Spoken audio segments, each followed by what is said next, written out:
یاننگ بھی ان میں پائی جاتی ہے، جیسے اباسیاں لینا بہت ان بچوں میں پایا جاتا ہے، شاید آکسیجن کی کمی مین فیکٹر ہوتا ہے۔ بہرحال کچھ بھی ہے کہ یہ یاننگ بھی کرتے ہیں اور چہرہ مسلتے بھی بہت واضح رہتے ہیں۔ ایک واضح جو مسئلہ ان کا ہوتا ہے وہ ہے اکیلے سونے سے ڈر، اس لیے یہ دیر تک سوتے نہیں، بیڈ روم نہیں جائیں گے، کارٹون دیکھتے رہیں گے، ماں باپ کہتے رہیں گے جاؤ میں آپ کو سلا آتا ہوں، سلا آتی ہوں۔ یہ اکیلے سونے سے بہت ڈرتے ہیں اور رات کو نیند سے اٹھ کے آ بھی جاتے ہیں۔ اور یہ وہ فیکٹر ہے، اگر یہ نیند میں اکیلے وہاں رہیں اور ان کے پاس آپشن نہ ہو، آپ اکیلے سونا مجبوری ہے ان کی، تو اس وجہ سے بھی ان کے بہت سارے مسائل بڑھتے ہیں۔ یہ ہے کچھ میں نے ایموشنل لیول پہ مسائل لیے ہیں۔ اب میں فزیکل لیول پہ لانے سے پہلے ایک اہم ترین علامت ان کی بتا دوں کہ ان کو انگزائٹی ہوتی ہے، اسٹول کے ساتھ ریلیشن ہوتا ہے، یعنی اس وجہ سے کانسٹیپیشن بھی ہو جاتی ہے، تو وہ جاتے نہیں ہیں واش روم کے لیے۔ اگر جائیں تو اس دوران ان کو انگزائٹی ہوتی ہے، کیونکہ 2-4 دفعہ ایسے انسیڈنٹس ہوئے ہوتے ہیں کانسٹیپیشن کے، جس کی وجہ سے پینفل ان کا ایشو ہو جاتا ہے، یہ بچتے رہتے ہیں اور اسٹول کے دوران بھی آرام سے بیٹھتے نہیں ہیں۔ ایک ان کا اور بڑا فیکٹر ہے جو بہت پرامیننٹ ہے، بہت دیر سے ماں باپ کو پتہ چلتا ہے، وہ یہ ہے کہ یہ اسٹینڈنگ پوزیشن میں اسٹول کرتے ہیں، اسٹول پاس کرتے ہیں اور یورین بھی اسٹینڈنگ پوزیشن میں پاس کرتے ہیں۔ ظاہر ہے جب تک انہوں نے ڈائپر وغیرہ پہنے ہوئے ہیں تو پتہ نہیں چلتا، بعد میں ماں باپ ٹریننگ دے دے کے تھک جاتے ہیں اور وہ کہتے ہیں یہ نہیں ٹرینڈ ہوتے، کیونکہ وہ بیٹھ کے کر ہی نہیں سکتے، اسٹول پاس نہیں کر سکتے، اور کھڑے جو بھی ڈیوٹی والا ہو وہ ہونے نہیں دیتا۔ اس وجہ سے ایک کشمکش اور مسئلہ چلتا ہے، وہ کمیونیکیٹ کر نہیں سکتے، بچے چھوٹے ہوتے ہیں، 2 سال کے ہو گئے یا ان کو پتہ ہی نہیں ہوتا ہمارا یہ مسئلہ ہے، مگر وہ اسٹینڈنگ پوزیشن میں ہی کر سکتے ہیں۔ اور ان کو لیگز میں بہت واضح ریسٹ لیسنس ہوتی ہے، خاص طور پر رات کو سوتے ہو۔ یہ کہتے ہیں کہ ہمارے پاؤں دباؤ، یا پاؤں بار بار بیڈ پہ مارتے ہیں، یا کہتے ہیں ہمارے پاؤں تھکے ہوئے ہیں۔ ان کو لازمی ان پاؤں پہ کچھ نہ کچھ کرانا ہوتا ہے، ادروائز ان کو نیند نہیں آتی۔ ایک نیند نہ آنے کا بہت بڑا فیکٹر یہ بھی ہے کہ ان کو نیند میں، پہلی نیند میں جاتے ہی کھانسی شروع ہو جاتی ہے، اور اگر یہ بیڈ ویٹنگ ان کا حصہ ہو، اکثر کاسٹیکم بچوں کا ہوتا ہے، تو وہ بھی نیند کے ابتدائی مرحلے میں ہوتا ہے، پہلے تھوڑے سے وقت کے بعد۔ حالانکہ ماں باپ ان کو واش روم لے جاتے ہیں، لیکن جو ہی یہ سونے لگتے ہیں اس کے تھوڑے دیر بعد ان کا بیڈ ویٹنگ کا، بستر پہ پیشاب کر دینے کا مسئلہ شروع ہو جاتا ہے۔ سوتے ہی ان کو کھانسی آتی ہے تھوڑی دیر کے بعد، اور کھانستے کھانستے یہ بہت دفعہ روتے ہیں، کھانستے کھانستے روتے ہیں یا کھانستے کھانستے الٹی کر دیتے ہیں۔ ڈرائی کولڈ ویدر ان کا بہت بڑا مسئلہ ہے، جیسے آج کل کا موسم ہے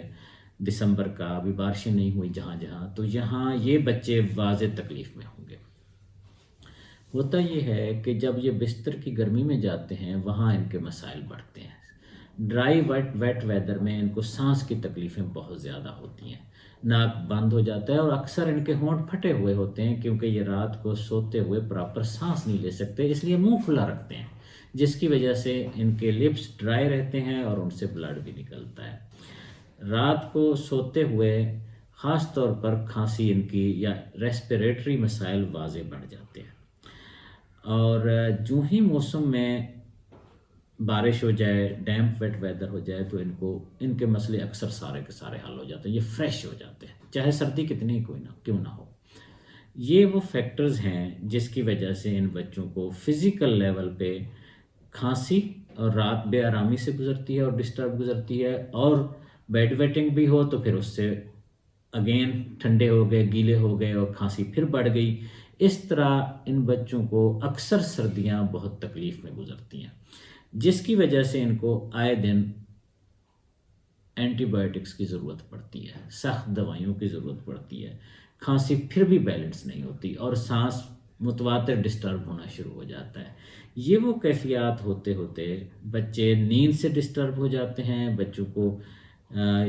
بیڈ ویٹنگ کے لیے دوائیاں ملنا شروع ہو جاتی ہیں، ان بچوں کو لیگز کا جو میں نے کہا کہ بے آرامی اور بے سکونی ہوتی ہے، اس کی وجہ سے ان کی حرکتیں عجیب ہونا شروع ہوتی ہیں، چھوٹی چھوٹی بات پہ رونا دھونا شروع ہوتا ہے، اگر ان کو ڈس اپوائنٹمنٹس ہو جائیں کہ ماں باپ متواتر لڑتے رہیں مثال کے طور پر، ان کی بات سنی نہ جائے، ان کے ساتھ متواتر بے انصافی کی جائے، تو پھر یہ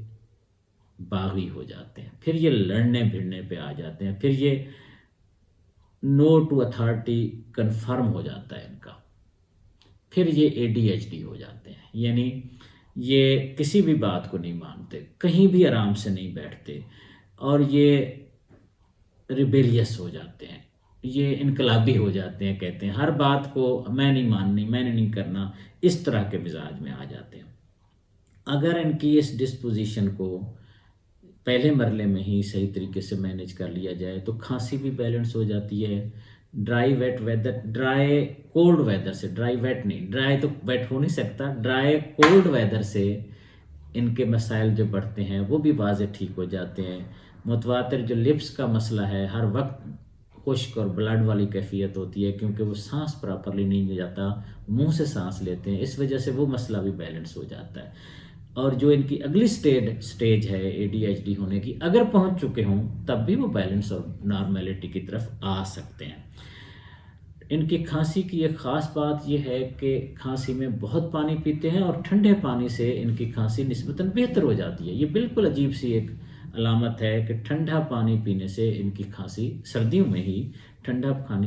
پانی پینے سے ان کی کھانسی بیلنس ہو جاتی ہے۔ کواسٹیکم بچے اگر وہ بولتے نہ ہوں، اگر وہ بیڈ ویٹنگ کرتے ہوں اور ان کی کھانسی ٹھیک نہ ہوتی ہو اور پھر دمے کی شکل اختیار کر لیتی ہو،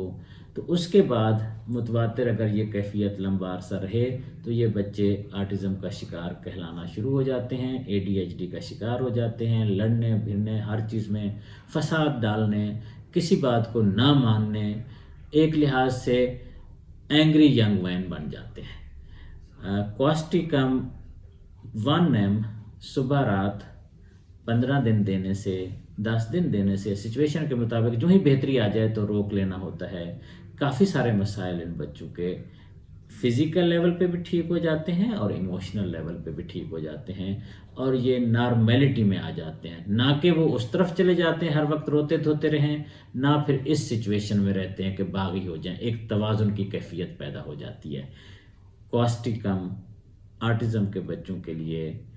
ADHD بچوں کے لیے بے پناہ مفید دوائی ہے، خاص طور پر اس صورت میں بھی جب ان کا بولنا واضح طور پر ڈسٹرب ہو، چاہے وہ آواز بند ہونے کی وجہ سے ہو، چاہے وہ مائنڈ کا کنیکشن ریلیشن نہ بننے کی وجہ سے ہو، چاہے وہ کانسٹیپیشنز کے مسائل ہوں، چاہے وہ غصہ، اینگری یا رونے دھونے کے ہوں۔ Thank you very much.